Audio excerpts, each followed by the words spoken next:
Hey guys, this is Spiderman PODFIC, and today we're going to be reading Green Through and Through by another fucking Robin. This is Chapter 6. Peter does end up going back to the bookshop. The idea of the library trip fills him with a single-minded determination. So if he's going to go properly. That means he has to look nice, and that means he has to change. So he's back at the bookshop.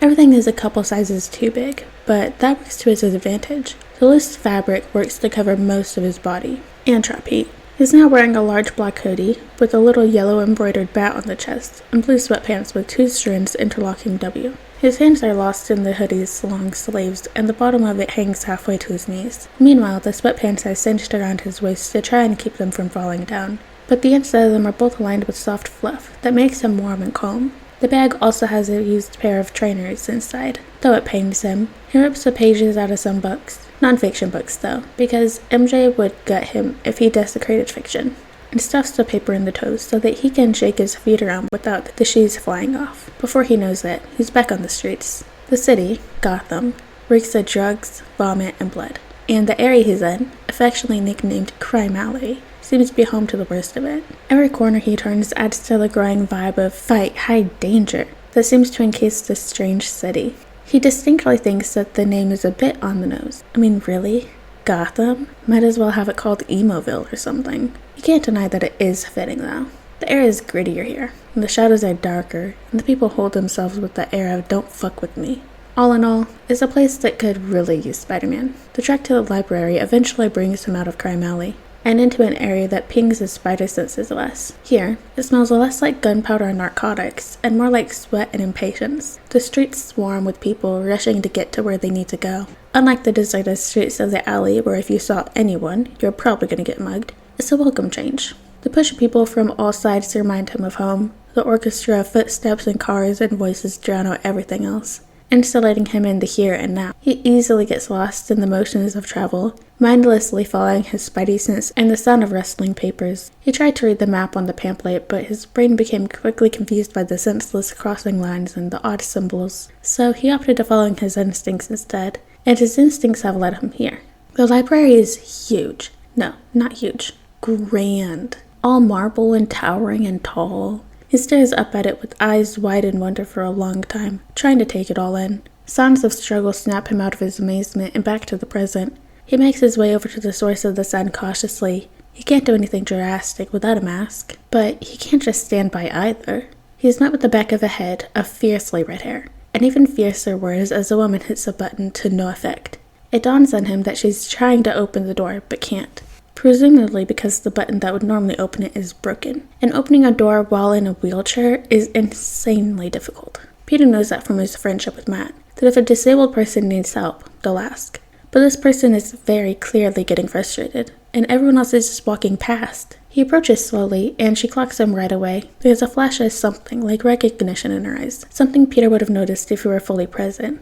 Gesturing to the door, he raises an eyebrow in a silent question, hoping that his meaning is clear. She puzzles over it for a moment before it clicks. With something like relief, she rolls out of the way, making a sweeping gesture with her hands. He holds the door open and waits for her to pass through before entering the building himself. It is amazing. Dark swirls of wood and stone dance through the walls and floors. The bookshelves reach all the way to the ceiling, lined with hundreds, if not thousands, of hardbacks and paperbacks. The scene looks like it belongs in a castle or a Disney movie. He just feels terribly out of place. The ginger lady leads them through the hall, chatting in a chipper tone.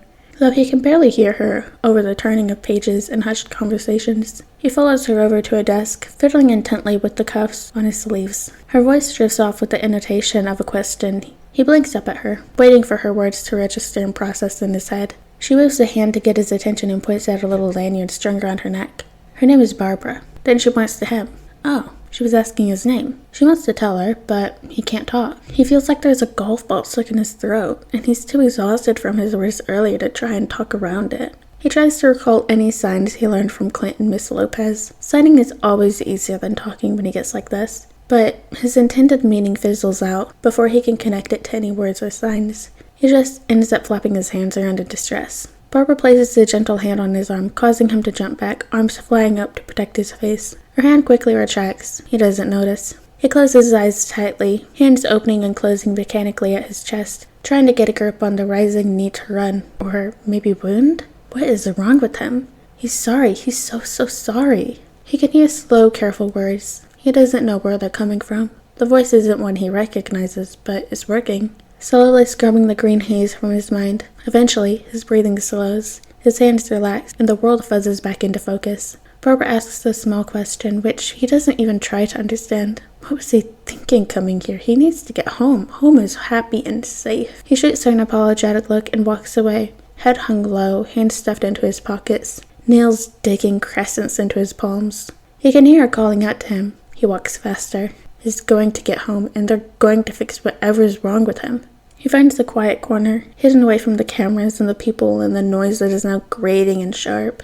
What he really wants is to hide away on the corners of the ceiling, nestled in the rafters. He can't, though. There are eyes on him. He can feel them even if he doesn't know where they are. He pretends he can't sense them watching his every move. That would mean he would have to have knowledge of them. They would probably approach him. He doesn't want that. He needs to get home. He can't afford the distraction. He drifts over to an unoccupied computer, forcing his eyes straight ahead in an attempt to keep them from searching for his observer, forcing his mind to random thoughts to appear busy, like thoughts about the computer. They're old as shit, clunky, boxy things that take an eternity to start up, reminding him of the computers he would find on street corners and dumpsters, ones that he raided for parts before Mr. Stark patented an arc reactor technology. He wonders why the library still uses such old machines. It takes a long time of staring at the frozen loading screen, but he manages to log into a guest account and get onto Google. Or a rip-off version of at least. Google? I mean, they didn't even try. First of all, he searches up Tony Stark to get his Twitter or other social medias to try to contact him that way, but nothing comes up. Well, there are a couple of Facebook accounts, but they all belong to random Tony Starks, not his Tony Stark. And that's really weird. Tony's like mega famous. Even if Peter didn't know what happened between Titan and now, he knows Tony should be online. Maybe he got Friday to erase him off the internet, but why? Iron Man, no results found. Stark Industries, no results found. The Avengers, no results found. S.H.I.E.L.D., no results found. Wakanda, no results found. No results found. No results found. No results. Where is he? Alone. Alright guys, and that is the end of chapter 6 of Green Through and Through by Another Fucking Robin. I hope you guys liked it, and I'll see you next chapter.